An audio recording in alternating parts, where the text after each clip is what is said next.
There we go. Oh, wait. Did it work? Yeah, it did work. Okay. Oh, we're live. Yeah, Thanks for the show.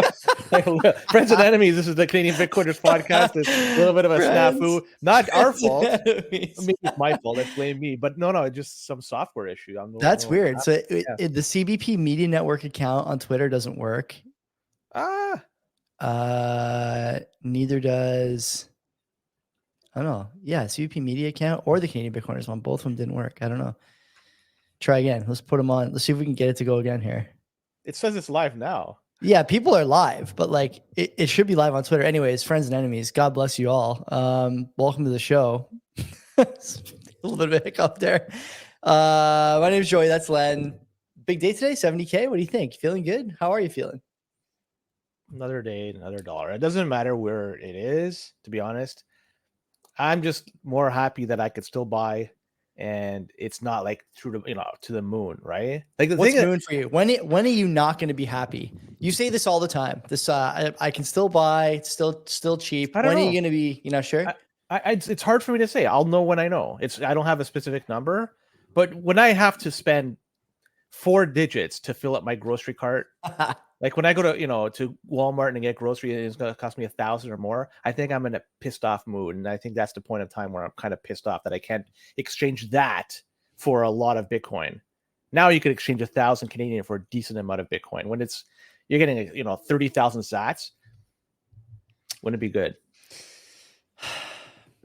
I'm happy. Whatever number that is. This is good. We're at like 69.9. It was 70K a little earlier. I'm sure we'll get back there. Market's starting to price in a little bit of a Trump victory, which is nice. We'll talk about all that though. Yellow says happy. It is happy 69,420. Yeah, we did cross 69,420. My wife took a picture of her block clock and just random. She didn't. This was not like she was like doing this on purpose. But if you could see here the number, it's darn close. 69,400. Yeah. It's like I was laughing when I saw that. I was like, oh, it's so close. Strong effort from Mrs. Len there. She didn't try though. She just did it. It's like just random shot. No, it's good. You love to see it. She loves her block clock, by the way. We'll talk about all that. We got a lot to discuss tonight. We got a chock full slate, a slate chock full, something like that. Anyway, sponsors, EasyDNS, best place for you to host your content. Mark is the friendly neighborhood registrar you have been looking for. What is there not to like about EasyDNS? There's nothing on that list. What is there to like about EasyDNS? That's a long list. They got lots of stuff going on over there. If you're a Bitcoin enthusiast, you can do Bitcoin nodes, Nostr relays, all these good things. We talk about it every week. Outstanding opportunity there. If you want to get into stuff like that, Mark will help you. If you want to buy a domain, Mark will help you. If you already own a domain like Sailor and want to bring your domain over there, Mark will help you with that. You can set up an email server to go with your domain. You can set up a website to go with your domain. There's a pretty easy plugin we use. I think it's like a WordPress spin-off. It is WordPress. Maybe? Yeah, and like we use it. The times that I've actually written something for the website, it's so bloody easy to do. There's really no reason not to be doing it, and I've like really enjoyed the times that I've used it. Although I use it very rarely, if at all, these days, unfortunately, because I'm too busy and only about to get busier. And as well, you don't have to worry about your content being taken down unless you are running a racist spin-off group, which Mark did tell me to say he had to take someone down for the first time in a long time last week from EasyDNS. Not allowed to do that, which we understand. We support that. No big deal. You're not immune from being taken down. No, but you're not going to be taken down for saying something that is unpopular to the regime. Is that fair? That's fair. I think. Right. And if you have 3 consecutive letters, maybe there may be something with, probably not. Right? Probably. So we're happy to be partnered with Mark and the team over there at EasyDNS. Don't forget, protecting your domain also important. Mark has DomainSure on board there at EasyDNS, which we've been learning a lot about over the last little while. It is a great service and one that you will appreciate if you own a domain. I promise you that. So go to easydns.com, 50% off your first round of buys. So load the cart, boys and girls. And go support the sponsors. Len, second sponsor. Who we got? Bull Bitcoin. Load up on some Bitcoin using Bull Bitcoin. Why not? Because the price, as we're looking at it, is going up. So yeah, you may want to buy now, and tomorrow will be worth more. Next month will be worth even more. Next year, a heck of a lot more. But whatever you do, Bull Bitcoin has you covered when you want to buy on-chain and Lightning. You can sell also on on-chain or Lightning. Now, as for the fees, I just took a look at my node right now. It's 4 sats per VByte was the last block that was mined. So still very cheap to use on-chain. Totally recommend people to still do all your buys and sells on-chain for at least for the moment, and then build up your Lightning stash on the side when it's time, but it's not quite ready yet. Either way, bull Bitcoin, you could do your buys and sells with on-chain and with Lightning. Also, you could pay your bills. Look, the price of Bitcoin is now approaching 70K. It hit 70, I think, earlier today. It just touched it. Why not start spending it? It's there now. Spend, there you go. Like, so, pay some of those bills, right? Like, you've been laxing on, not paying off those credit cards. Why? Because you've been stacking corn in this. Like, I get it. Everybody wants to do that, but now it's time to pay it back, right? So you don't want to get liquidated. And well, Bitcoin will help you pay your bills with all that Bitcoin you have stacked over the years. Also, you could buy gift cards. What's cool about this is because right now in Canada, it's very difficult to start spending your Bitcoin in the real world. In fact, most of the world is very difficult to do so. So they give you the opportunity to buy gift cards. So you could use your Bitcoin to buy gift cards and then spend those gift cards in the real world. Look, people have been buying Bitcoin for the past while. Hopefully, price has been going up. So you made decent money on it. This is an opportunity to start spending it if you want to have a circular economy style. If not, just buy and stack. You're good to go with Bull Bitcoin. Use the promo code if you do that and you fund your account, set it up. $21 will be added, and they're non-custodial. This is what you want in exchange, non-custodial. You have to provide your Bitcoin address once you buy. If not, they're not going to execute the buy because they don't hold your Bitcoin, only you do. Totally. Third sponsor, Decentral Technologies. Len, we got word from Jonathan that the bid axes should be shipping this month or November, I think. November. Right? November. Yeah, so tiny delay because you guys are overwhelming them with orders. So, the good and bad about being a CBP sponsor is that you will get a ton of business. The bad is that it will push all your dates out on the curve. No problem. If you ordered a CBP bid axe, you will get it. If you haven't, you should order one soon because they're going quickly. I don't even know if there's any left. I'm not sure. I didn't ask, but we love Decentral Tech. Why? You can do the CBP, you can do the bid axe, you can do the whatever. But if you want to go hard in the paint, like Waka Flocka used to say back in the day, get an actual like S19 miner, set it up in your garage, heat your house with it, dry your clothes with it, annoy your Karen neighbors with it. They got your back. You want to get some stuff repaired? They got your back. You want to do some simple mining? They got it. They even do some hosting, not their bread and butter, but they'll help you with that too. Basically, anything you need to do with mining at your house, John and the boys can help you out. These guys are best in the business, best in class, like all the CBP sponsors. We hope you go over there, buy a miner, support the cause, decentralize the hash rate, man. That's what we're about over here.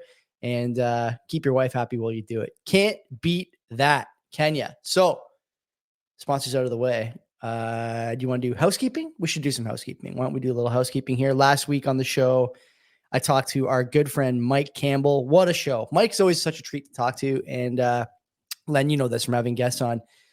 Oftentimes you'll stay and talk for 5 or 10 minutes afterwards just to, tie a bow on things and say some stuff that you'd want to say on the show, but couldn't for whatever reason. The guests often do that. I know I often do that. Mike and I were talking for close to half an hour after we wrapped up about a lot of things that are going on for both of us these days. And I got to say, without going into too much detail, he's really become one of my favorite people in terms of my online comrades, not that's kind of a dirty word, but you know what I mean. And I want to thank him once again for everything he's doing over in his world there at Mike's Money Talks and for coming on the show last week. And then Wednesday this week, last time we spoke, I said this was on Tuesday. It's actually on Wednesday this week. Ben Rabidou coming on 7:00. Him and I will be discussing all the latest and greatest in immigration, housing, Canadian economics, and I'm going to push him into Bitcoin. I have to ask him. I mean, he's, I think, pretty young. He's got to be in his 30s, maybe early 40s. So I'm interested in hearing what Ben has to say about all these things going on. We've seen a lot of, dare I use the P word, Len, pivots from the regime in terms of immigration, in terms of economics, in terms of a number of things over the last month, 2 months, as it seems like they're ramping up for an election. And Ben was early on a lot of issues in terms of calling them, in terms of pointing to the shortcomings of some of the policies.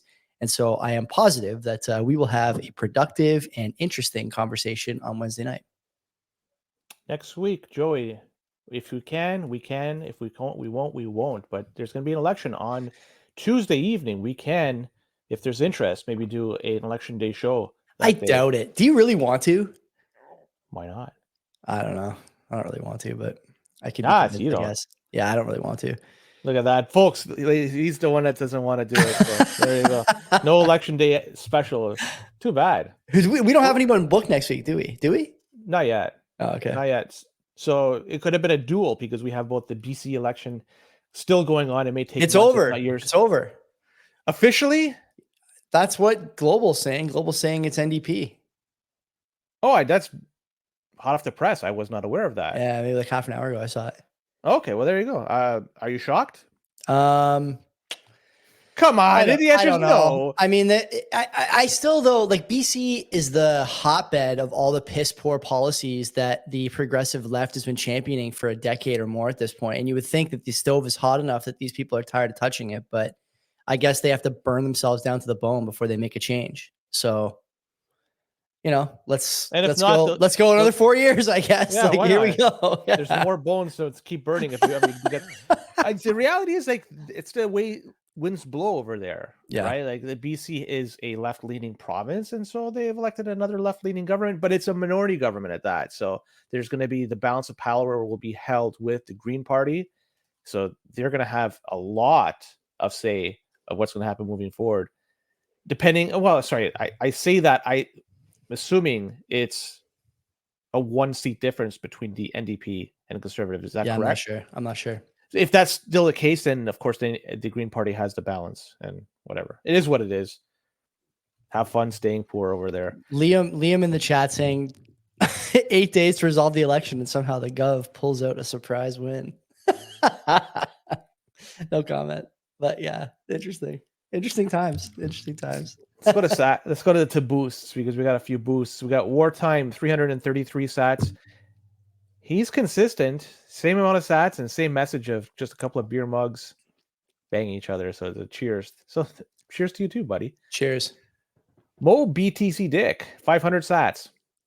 He says, I really think Saylor is just saying whatever keeps him out of the establishment's eye.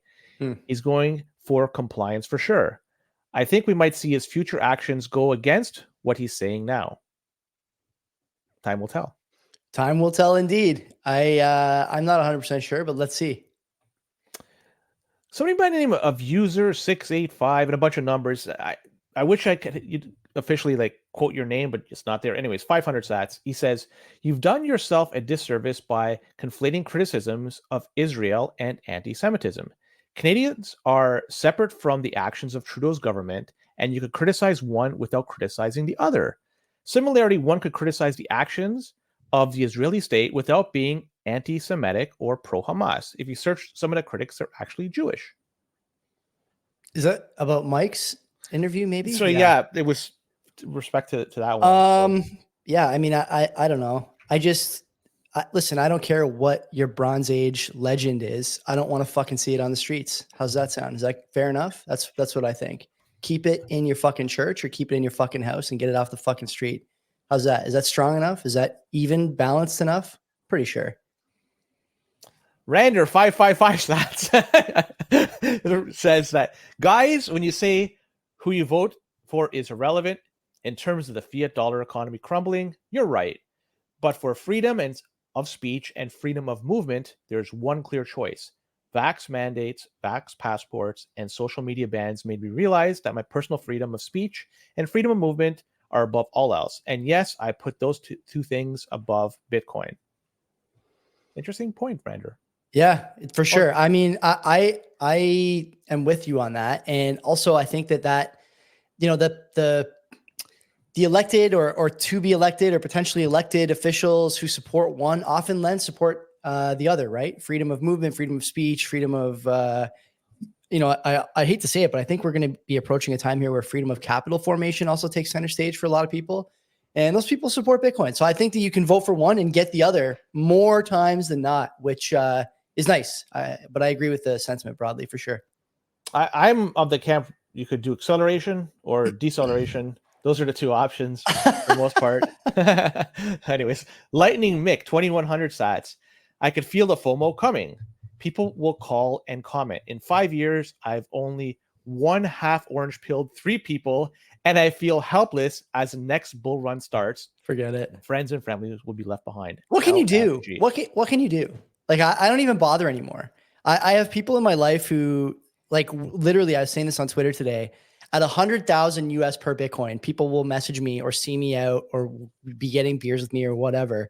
Or, like, you know what I can't wait for? I can't wait for my kid being in school and talking to parents about this when the price of Bitcoin is 200,000, 300,000 or more per coin. And people going, oh, looks like lots more people joining in on the scam now. Like, you're a fucking idiot. I don't know. I love my family, my friends. I don't try and convince them, but they're also not hostile towards it. I think they're just a little gun shy. But the people who are so butthurt about missing bull run after bull run, even though the evidence that this thing is real is right in their face all the time, like, you're dumb and you shouldn't be allowed to vote. That's, let's go hard. I'm going hard today. I am in a good mood. I've had a good day. I had a good weekend. I'm ready to go hard and get some scalps tonight, I think. Well, 2 more things I want to knock off. Mark Kovalchis, I think is his name. He sends us a super chat for $2. That's good. Better us than Tim Hortons. I'll tell you that. We'll definitely make better use of that money than Timmy's will. I appreciate the donation. That's awesome. And the last thing, I did meet up with 2 people that are going to be, well, they're pre-coiners. One's a pre-coiner, one's got just a little bit already. And we missed meeting him. He was at the Rockstar Real Estate event in October. He was there. His name is Jay. I'll just say Jay. Yeah. And cool guy. And his buddy, I don't want to say R. It was really good to talk Bitcoin. So, we are winning one conversation at a time. We're winning. For sure. 100%, man. 100%. No doubt about this. And Jay listens to the show every so often. Jay, what's up, man? Good to talk to you. So yeah, we'll go from there. I guess anyways, on behalf of Len, it was good to talk to you. I didn't talk to you, but all the same. And that's it from my side of things. I'm not sure if you have anything else you want to just check off the list. I will tell you guys now, since I may forget on Monday, I'm going to be taking a hiatus from the show for about a month at the beginning of November for reasons that I'm not going to disclose, but you can probably figure it out. So you won't see me for a while, but Len will hold it down. We'll have some very special guests, friends of the show, coming on to do some co-hosting, do some interviews, all that stuff. And then in December, if all goes well, I will return probably with a little bit more fatigue and maybe a few more gray hairs, and we'll get this thing rolling again. Just make sure you don't have the bags under your eyes. That's all I want to make sure. Did you see StreamYard? StreamYard added a bunch of new features today, and I noticed that in the video section, I think I can probably still do it. In the video section, you can. There's a touch up my appearance button. Let's see if it works. Okay, we'll try it out right now for video only. Oh no, I have to do it on that computer. It's too far away. I won't do it. But yeah, they have like touch up your appearance. They have like that is so fucking like I know. I know. It's great though. Like you can truly do anything. So listen, next time you see an e-girl talking about Bitcoin on Twitter, just know that she could be using the touch up your appearance feature and have that thing turned all the way up to 100. So stay away from that. Oh, yeah. One other thing, Dan Wedge, if you're listening to this program, send me an email, okay? Because I talked to Len. I want to set it up, the thing that you've discussed. I'm happy to do that, but you have to send me an email. You have my email, use it, and we'll talk this week about that. Awesome. Okay. Let's go into the show. Yeah. Microsoft. Love it. I'm fucking hyped on this. This is great. I'm not sure which one of you degens is the one that proposed this thing, but it's they're saying an assessment of investing in Bitcoin. That's what's being proposed, and it's gonna be voted on in the next while. This shit is fucking great. But even though this is being proposed, the board is rejecting this. They are suggesting that shareholders vote no. Yeah. Yes. So if you want to look at the list of no coiners of the week, just simply go look on the list of the board of directors for Microsoft, and there you go. That's a wonderful list of no coiners of the week. And for those wondering, Microsoft, as of June of this year, cash at hand, Joey, they had $75 billion from what I gathered. A lot.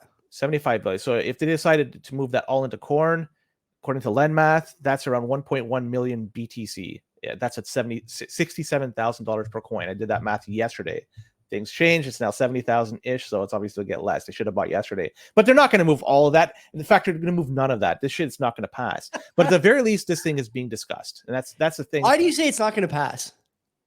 Why would it? Well, do you know how much? Okay, there's the big argument that I've seen online. Okay, you know, can you give it to me? You know what it is. I don't give a shit even if it passes. This is just an assessment. Yeah.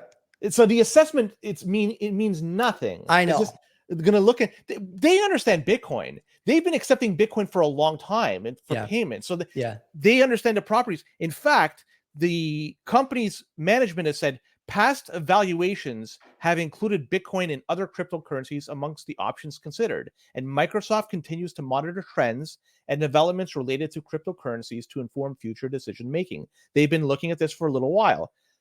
Furthermore, Michael Saylor, not sure if you saw this one, he trolled them, I think. Oh, yeah, I saw. He was recommending that the CEO of Microsoft get in touch with him for advice on potential investment. He says, if you want to make the next $1 trillion from Microsoft shareholders, call him.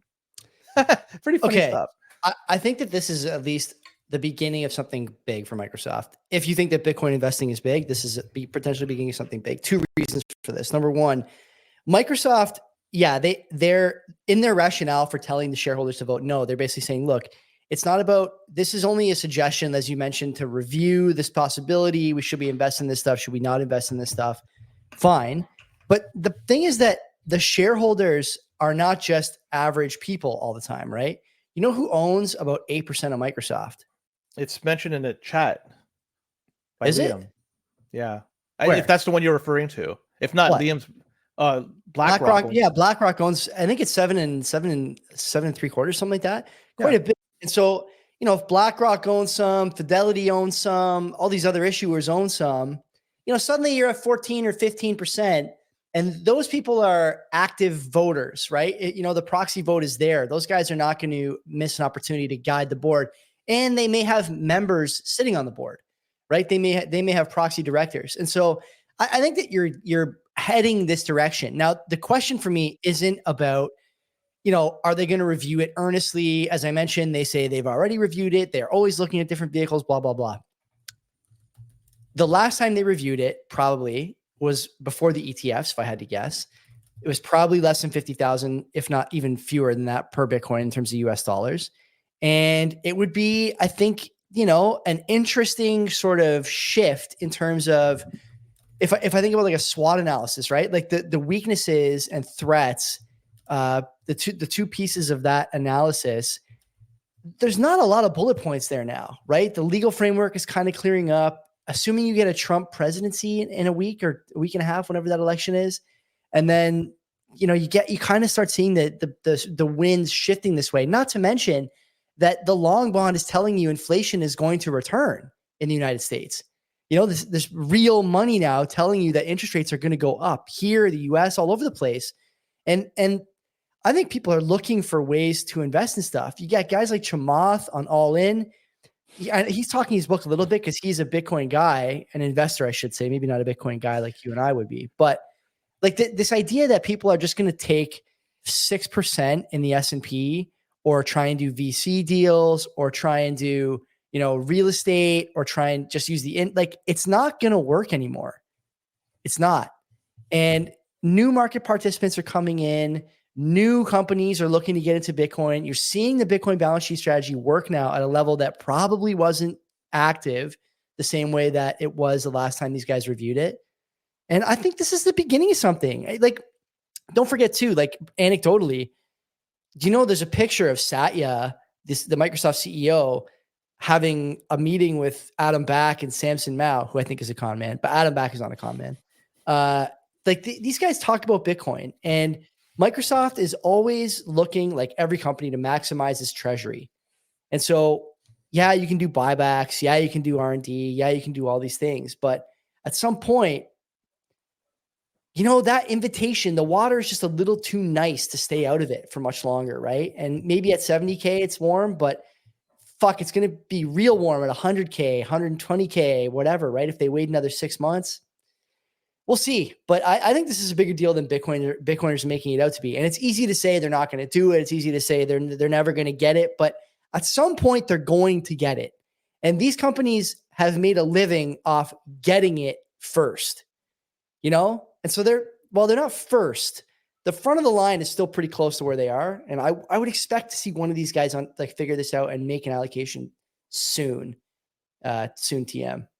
They have to obviously appease the board, shareholders, and so forth. It's a huge hill to climb. Who's on the Microsoft board? I'm going to look this up. Keep talking. I took a look at I just briefly took a look at, led me to a 2013 page where Bill Gates was still on it. And I just fucking closed it at that point because I wanted to see the no coiners of the week.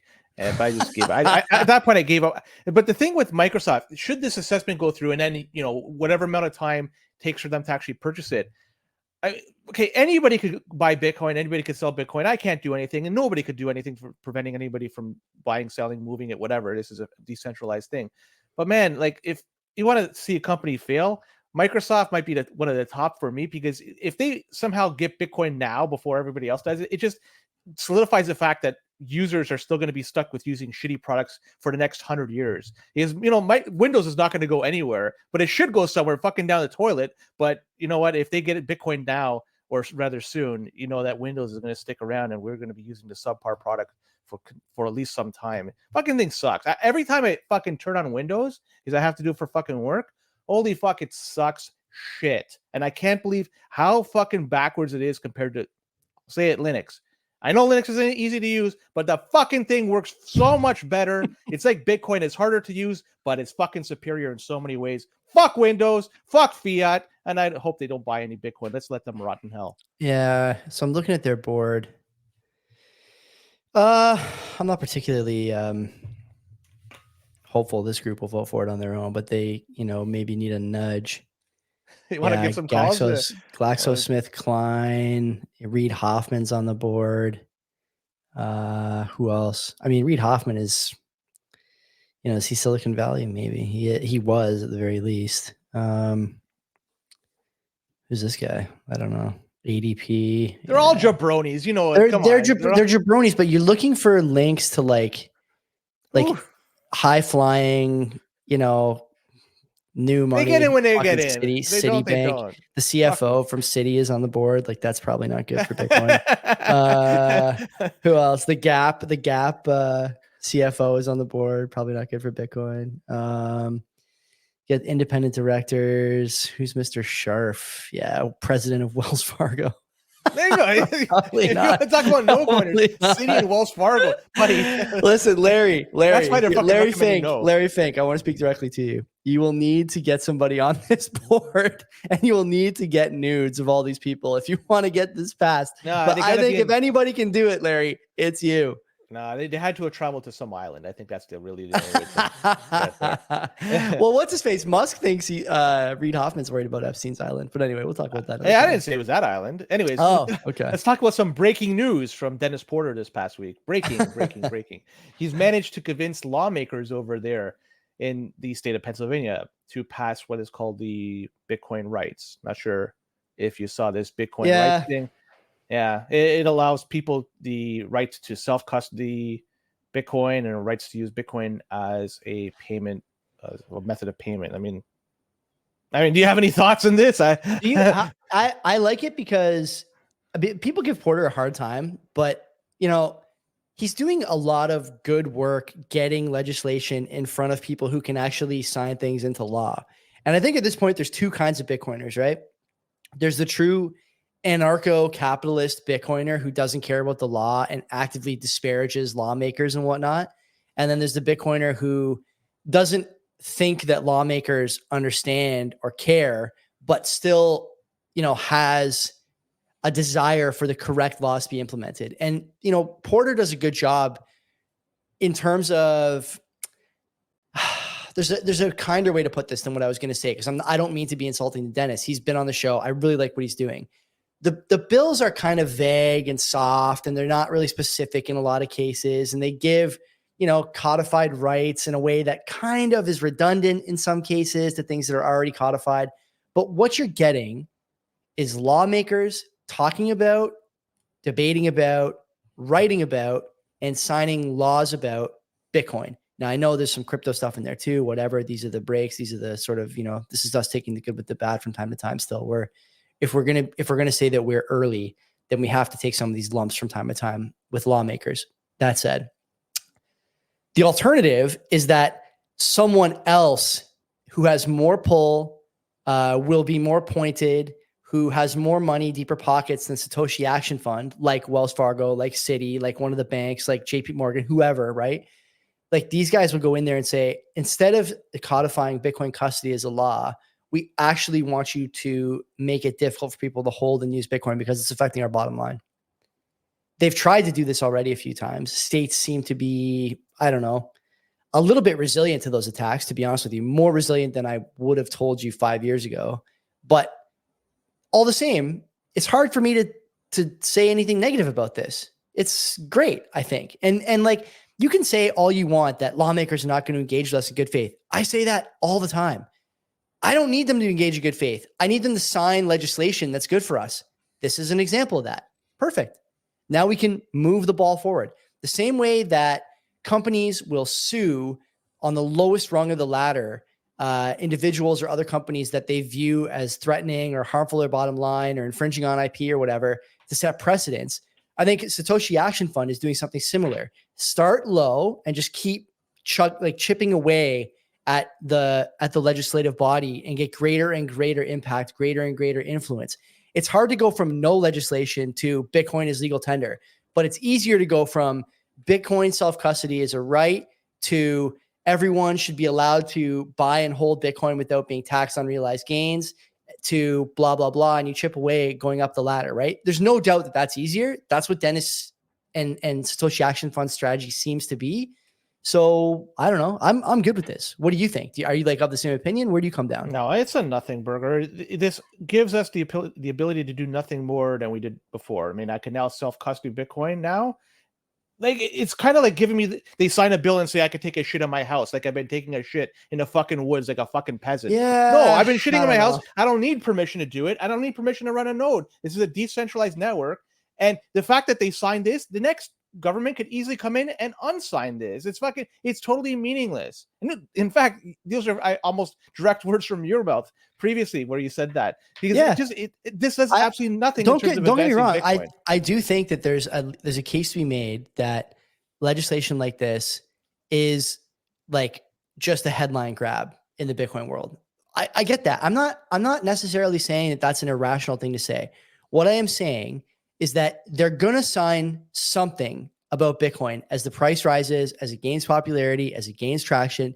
There's no way they're just going to do nothing with it. And so, yeah, I do agree that they could take this off the books as quickly potentially as they put it on. But you're starting to add friction going against Bitcoin, right? That's what you want now. Like the network is going to be fine. It's going to propagate. But ultimately, like if the government tells you you can't run a node, you're not going to do it. Period. End of story. If the government tells you you can't custody and all your Bitcoin has to be on exchanges, you're going to be a criminal. And you can do that if you want, but that changes your calculus, right? Everyone knows this. Bitcoiners pretend that this is not the case, but it absolutely is the case. I've seen a bunch of you guys at conferences. You're not intimidating. You're not up for challenging the state. You're not even up for doing 50 push-ups in a lot of cases. So this idea that the government tells you something is illegal and you're just going to keep doing it anyway, I think you're full of shit.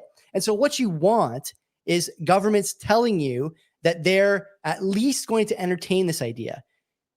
If you don't get that, the alternative is that there's much less friction going the other way. And then you get into trouble, right? Then you start thinking about, well, I got to move my family. I got to quit my job. I got to do this. I got to do that. Overall, this is better than nothing. And it means that if we get a negative government, then a government negative toward Bitcoin or state government negative toward Bitcoin, it'll be harder for them to roll everything back to zero and start going the other way against you. There's no doubt about that, I don't think. Do you remember Napster? Yeah, of course. And that was easy to shut down, right? Yeah. But you know what's difficult to shut down? What? Torrents.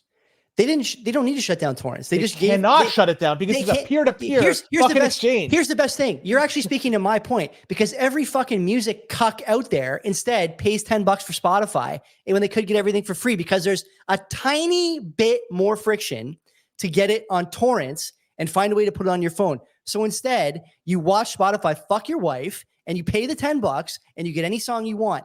The idea that people are going to disobey the government if they really come down on Bitcoin is laughable. I don't care about the masses. They should. Well, the masses is who this stuff is for. It's not for you and me. It's for the masses. You want extra adoption. You want more traction. You want all that stuff. This is how you start to get it.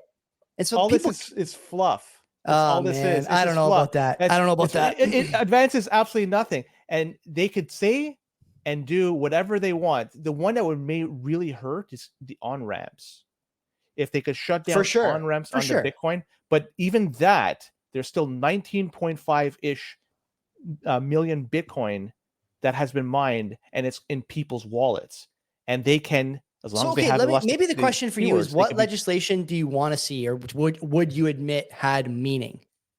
Is if legal tender or the ability to transact without paying taxes. So then isn't it natural to say that the legislation right now that doesn't allow those things is negative? Like you want this legislation. You can't have the opposite. So neutral or opposite is against you all the time in Bitcoin. You need it to be in your favor. Otherwise, it's a friction. It's meaningless to me. It's to me, it's I don't think it is. I really don't. The only ones that aren't meaningless, like I said, is if they could shut down on-ramps, because that does have a negative impact for purchasing Bitcoin for Bitcoiners. It's not going to say you could shut it down entirely, because peer-to-peer will then take over. But now, for the most part, people want to exchange their Canadian dollars, US dollars, and exchange it for Bitcoin through an exchange and do it easily. Once that is done through legislation, then it becomes more difficult to use. Anything else? Good luck. It's a decentralized network, and some people may decide to say, I'm going to just leave it alone. But there's always going to be people out there that will use it. And you know what? People will even pick up and leave to other places where it is being used, and it's something that is valuable over there. And it's not being debased. Yeah, maybe. Honestly, right? I doubt it. For a lot of people, I doubt it. For a lot of people, I doubt it. And you know what? For them, enjoy. Because there's more to the world than just where you are. I should note that I pay for Spotify before we move on to the next story. See, another, like with Bitcoin, if you compare Bitcoin to fiat, using fiat is so much easier. Yeah, you definitely. Can tap. You could do to use Bitcoin comparatively is difficult, but we buy it and hodl it for a reason. Fuck it being hard. There's something more to it. Sometimes you look at something, it may be more difficult to using Linux is more difficult than using Windows, but fuck Windows. I'm not going to use that. So I choose to use Linux. And there may be more, as you call it, friction to use it. I don't care. There's something that I value more than the amount of time I have to invest to make this worthwhile, that I can make it use easily. Like, we just got to value stuff. We got to prioritize things differently. And when we do, we're in a better position, I think. We'll see. I agree with you. What's next? What else we got? River, baby, River, because they're offering a new product. And for yield. People, yield. So people who are willing to deposit their USD into River, this is only for US customers from what I gather. Customers are then going to be getting yield in Bitcoin, 3.8% APY for the time being. And this rate will adjust moving forward, up or down. Deposits are FDIC insured up to $250,000. And this is through River's banking partner, Lead Bank or Lead Bank. I don't know. Either way, we'll call it Lead Bank. No hidden fees or minimum requirements to get interest for this type of account. So you can just even put $5 and you'll be able to get your 3.8% APY moving forward. So I guess the question we have is, where does the yield come from, I guess? But I think this is kind of like a traditional bank where they're, backed by, there's bonds that they're purchasing, and whatever they collect in yield from those bonds, they give a portion of it to their customers. I'm guessing that's exactly right. Yeah. So how traditional banks work, and they pocket the spread. But so you can go, if you go on, all these are above. What'd you say the yield was? 3%, something like that. 3.8% as of right now. So the lowest bond yield is 4.08 right now. That's on a 3-year. Yeah. So as the bonds yield changes, I'm sure that for sure. APYs. So the cash is not locked up. It can be withdrawn at any time. And so I'm looking at this. This could be a decent product for folks out there that need cash in hand and want to collect some Bitcoin on the side, I guess, because the $250,000 FDIC insured, it's got to give some level of comfort to customers.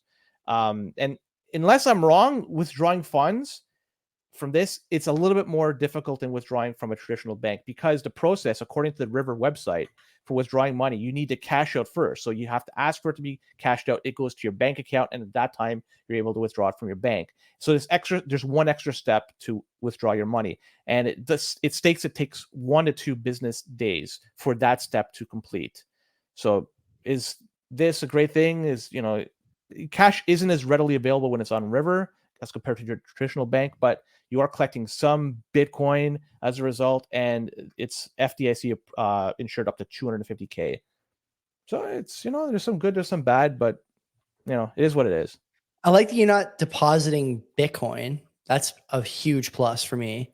I mean, where else do you get this kind of return without locking up? Basically nowhere. So you got to kind of like that. I mean, the other side of that coin is you could just put this in MSTR and get like 5-6% a day and take it out whenever you want. This is guaranteed 3.8%. MSTR guaranteed 7% a day. It would be nice if that was the case. Listen, I think this is a good idea, because it's clear what they're doing, right? It's just an arbitrage trade. They're obviously getting some kind of pretty decent deal on treasury notes or other guaranteed certificates and just taking a bit for themselves. Pretty good. Isn't the question though, why wouldn't you just do the same as an investor? Like, couldn't you get a 3-month treasury? I'm pretty sure you could. That's a good idea, right? I think you can. Can individuals buy? I know they can. We talked. But it's not liquid.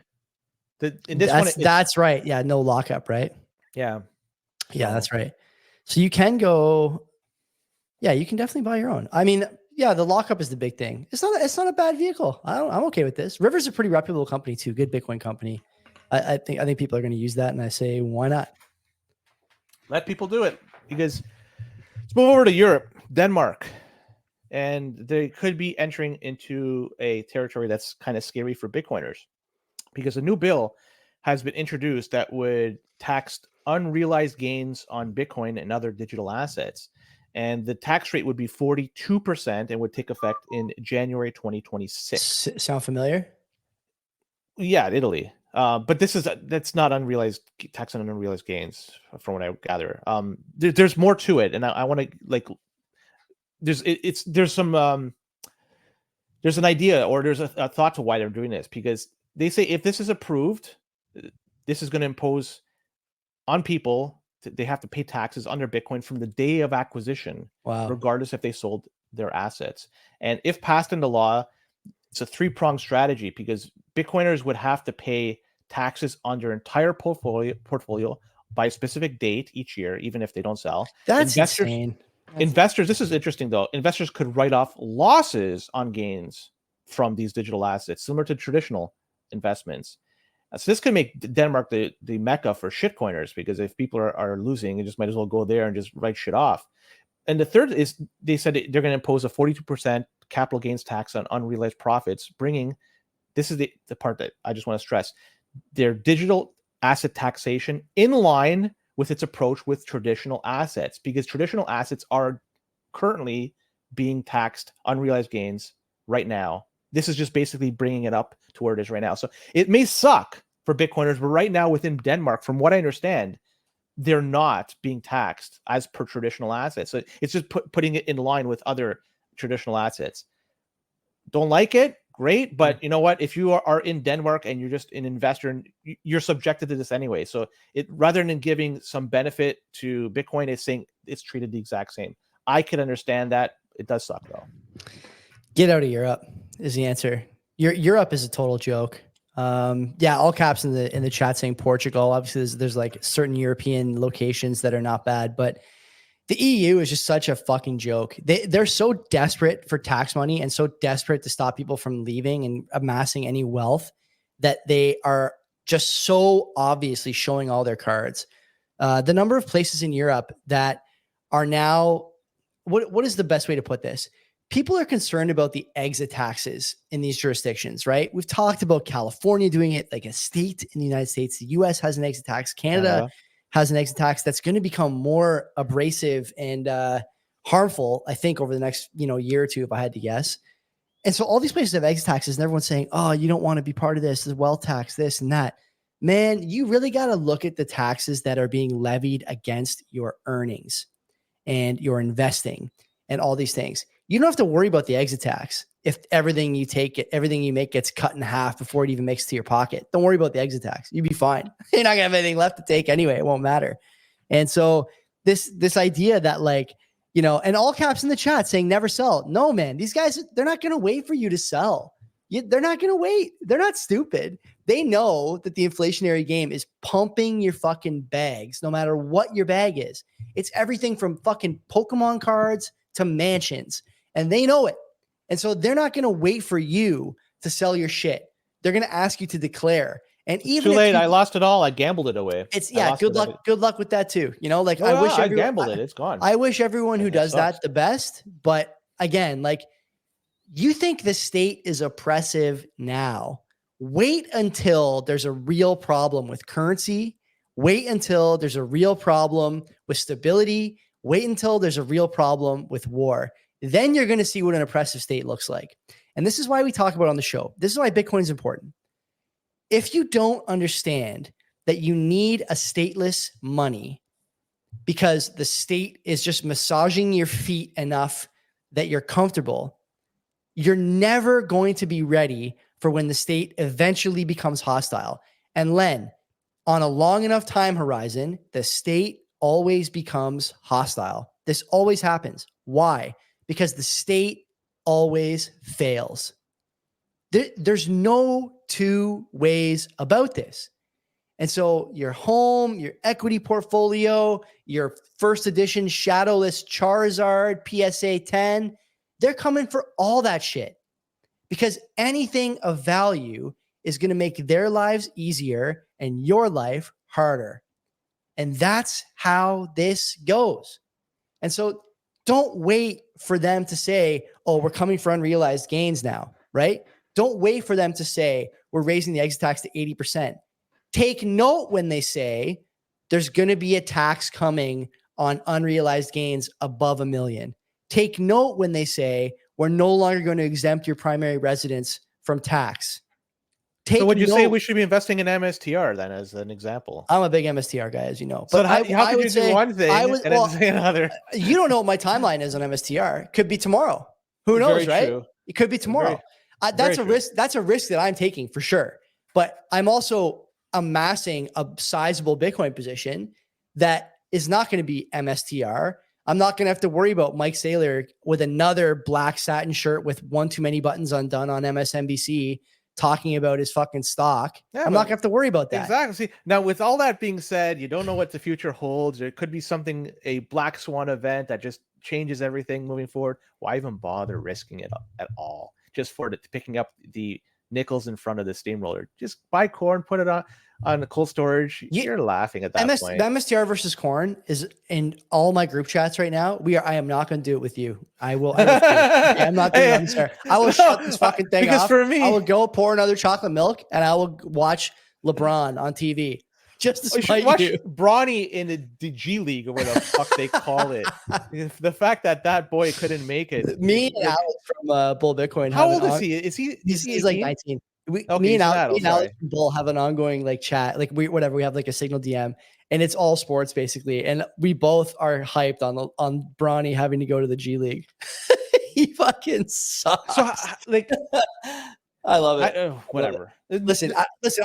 In terms of this tax, though, just don't you use the term black swan. It's not going to be a black swan. It's going to be a regular swan. There's going to be a gaggle of swans marching across the street, and eventually you're not going to be able to move your car anymore. You're watching one swan cross, then the gaggle comes. Okay, it's a parliament of swans, whatever the fucking term is for a group of swans, and you're not going to be able to move your car. And then what do you do? Well, after that, it's too late, then you're done. So you got to be ready for this stuff. And that, it's not about waiting for the fucking swans. Prepare for what's coming. It's easy to see that it's trending in one direction. And when it gets to a point, you're fucked. So don't put yourself in a position that you're going to be fucked. Be the person that's laughing at the people. Max out your MSTR position. 100%. Just fucking go balls deep into that. Sell everything. Leverage yourself up to the I have tits some with hilarious MSTR. like DGen Bitcoin adjacent stocks in my TFSA. The more just fucking go and just oh yeah. Did you see? I got to remind me after the show to talk to you about an old favorite of ours that had like a 25% day today. I don't know if you saw that or not. No, I the only one I just saw is because it shows up in our group chat is MicroStrategy was up like what 7-8% today. Yeah, 10 I think. Yeah, 10. Okay, it's just thought that there was a picture. Is like they were just showing it off. Like really nice. Core Lightning users. Let's talk about Core Lightning just for a second because there's a bug for people that use this. And in case you are a user and you haven't noticed, but it's preventing people from making transactions, at least certain type of transactions. And I want to thank friend of the show and Core Lord guy, Mike. You know Mike. Shout out to Mike. Yeah, he's the one that alerted me of this. And he is a Core Lightning user, and he noticed that he couldn't do transactions. Small transactions were okay, like 100 sats, but when he got to a point of 1,000 sats or larger, it tended to fail. And for reference, 1,000 sats is going to be like 60 something cents US dollars. So like 60 something US. So that's pretty fucking cheap. So anyway, from what I gathered, the people that are using Core Lightning version 24 are impacted. So if you're 23 or before that, you seem to be okay. And for those running it, there is going to be a patch coming out, a new pay version called XPay that's going to help resolve this issue, but it's currently being worked on. But also, Mike has mentioned that you can, gosh, I got to pull that up his notes. You could use a new default method payment called RenePay, RENE Pay, one word. And you could find this if you need some more information at github.com/Lagrang, LAGRANG 3/default-RenePay, RENEPAY. And I'll just post this in the chat for people that want to see this, because you can just in the audio you can go back. If you change the default payment to the RenePay, it does work. So Core Lightning users, which is it makes up a decent amount of Lightning users out there, you should be using this or wait for the new XPay payment to come out, and that's going to make your C Lightning working if you're version 24 or version 24. So you know what? Lightning is just not ready yet. It's just too bad, so sad. But the reality is there's so many stumbling blocks that need to be overcome here. And this is another one. Lightning, it's just not ready. How come he's not running Corn Lightning instead of Core Lightning? We should got a petition for a name change. How do we submit this to the board? We got to get on the board. Exactly. Right? We start recommending it at that point. It should be. Let's see what else we have to chat about. A solo miner, actually, a couple of solo miners this week. They hit pay dirt, and that's crazy. This is nuts. This should not be happening at this point in the game, but we're getting this more and more. So the one that came out earlier this week, I know for sure it was not a BitAxe user. The second one that came out, I think today, I'm not sure. It may be a BitAxe user, probably not though. But either way, a couple of them hit pay dirt, and yeah, like it just goes to show you, if you're a BitAxe user or a solo miner out there, there's hope for you. Doesn't mean it's going to happen, but there's hope, right? Like every on average 10 minutes, there's a chance you could win that. That'd be fucking cool. There's always hope, man. You should be solo mining. I'm telling you, if you don't have a BitAxe, you should be getting one. Get one with our branding on it. Jonathan will hook you up. That aside, though, I love this. Like decentralizing the hash. That's what it's all about, man. Take back the power, take back the hash rate, and get the Bitcoin. Wall Street Journal ran a hit piece on Tether. Did you see this? I did. So the Wall Street Journal was saying that the federal government is investigating Tether because they're saying that the use of Tether in people are using this in a criminal manner to fund illicit activities such as money laundering and other illegal activities. And according to the Wall Street Journal, an investigation has been undergoing for several years. But Tether came out. Their CEO came out right Throwing away. up the fucking air quotes there. Well, that's what I don't know what that means. Several years, because it could be 3, it could be 15. I don't Yeah. fucking know. It can't be 15 because Tether's not that old. Either way, CEO of Tether came out and said this is all bullshit. This is unsubstantiated. So it seems like it was a hit piece on it. I don't know what's the rationale. Maybe there's truth. I don't fucking know. You know, I'll be perfectly honest. I don't fucking care. But Yeah. the one thing I do know for certain, if there something happens that fucks up Tether, the price of Bitcoin is going to take a hit. For sure. Temporary. It may be like a week or two. For sure. Then it's a good buying opportunity, not financial advice. But yeah, why are they raising this? I don't know. It just seems fucked up that this is coming up by a Wall Street because they're Journal. running out of ammunition. Like there's not many negative stories, negative price pressures now. GBTC is at a zero outflow at this point. There's not much talk about, you know, collapsing exchanges or collapsing services or Bitcoin hacks. You know, the HBO special didn't really knock down the price at all. So what's next? I don't know. We got to see what Paulo's doing. Let's get Paulo into some shit. What are they going to do? The U.S. government's investigating him. Maybe you should have investigated him before they bought $100 billion worth of treasury notes. You ever think about that? Maybe that's something you should have thought about. Maybe that was when the investigation should have taken place, before you did a fire sale of your worthless paper debt. That'd be something. The stops are all going to come out soon, right? They're going to pull out everything they can to try and knock this thing down. I think the journey to 100K, you know, maybe a little bumpier than any of us are willing to admit right now. We'll get there, but you know, think about the last year, Len, since the ETFs, right? We're on month 9, I guess, the ETFs. There's like a negative story or a negative flow or an unlock or something basically every month, knocking the price back or holding the price below a certain threshold, like a technical level or whatever. And seen this over and over again. Only recently did we really break out of a, you know, multi-year cup and handle, multi-month wedge, you know, all these things on the technical side. Only now did we break out of this GBTC unlock and, you know, seeing the ETF flow start again, seeing institutionals, you know, support and people discussing this outside of just Bitcoin Twitter. The government is not interested in letting this thing just rip to 100,000. They want it to be a difficult ride, right? Shake out the weak hands. Like Mark said to us the other day on a different topic, you know, it is a big club and you ain't in it. The problem now is there's a key out there that everyone can get. And so they are scrambling to make sure that as few people get that key as possible, even if they have to let a few new people into the club. I think that's the stage that, you know, Wall Street, government, banks, that's where they are now. I think. That's it for Bitcoin related news. We're up to an great. hour. Good. That was fantastic. Transition to notables. Sure. Let's transition. There's a lot of fucking notables today. What's going to be very notable tonight. We're going over to the other half of the podcast. If you're on Twitter, if you're on YouTube, if you're on whatever platform you're watching on, stay here. And if you're listening on audio on the podcast feed, the rest of the show will come out tomorrow. Until then, take care of yourself. And don't be a cock.